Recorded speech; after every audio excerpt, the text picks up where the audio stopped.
How indexing works in an indexed universal life contract might be something you want to understand before getting into a contract. Let's get into it. Simplest and easiest way most agents describe indexing is talking about floors and caps and how you don't lose money to market downturns, and that's what indexing is inside of a policy. They might say, hey, you have a floor of 0%, a cap of 10%. If the market does 20, you hit your cap of 10, you only get 10%. If the market does 5, so it's in between the floor and cap, you get 5. If the market goes down 10, 20, 30, 40%, well, you hit your floor of 0. Some people think, cool, that sounds good. How do I get started? That sounds better than my volatile accounts. If you're one of the other people that's thinking, how is that possible? You're in the right spot. It's actually pretty simple. First thing to note here is that this can happen because your money is not in the market. It's actually indexed to it. Key difference there. Now, this will happen through 4 simple steps.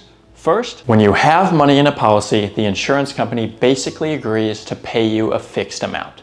So like a high yield savings account that pays you 4% a year, the insurance company has what's called a general account portfolio that will pay you a certain percentage. So let's say you put $1 million in, they say, we're gonna pay you 4%. So you gain $40,000. Number 2, they're gonna take that $40,000, they're gonna leave your $1 million in the policy, and they're gonna buy upside options. Number 3, if the options face plant, if you bought options, nothing goes well and they completely expire worthless, you still have your $1 million. If the options do well and they perform up to a certain amount, they will credit that to your account. Number 4, now they take that new amount, that let's say it's 1.1 million. They credit you the 4% again, so now instead of 40,000, it's 44,000, and they repeat. So they're gonna take the 44, they go and buy options. If it expires worthless, you still have the 1.1 million. If it gains 10% again, they're gonna credit that to your account. So now instead of 1.1, you have 1.21 million. What happens next? They repeat it again. So they're gonna give you 4% on that. They're gonna buy options, etc., etc., etc. Now there's different lengths for these options. Some are monthly. The ones that we just looked at reset every year. Some are 2 years, some are 5 years. It just all depends. Now what's most important and what you can take away from this, for example, is let's say you're doing the 1 year. It resets every 1 year. And if you had your 1.1 million in your policy, is that you can go to sleep knowing that overnight or over the course of a month, your 1.1 million isn't gonna turn into 650,000.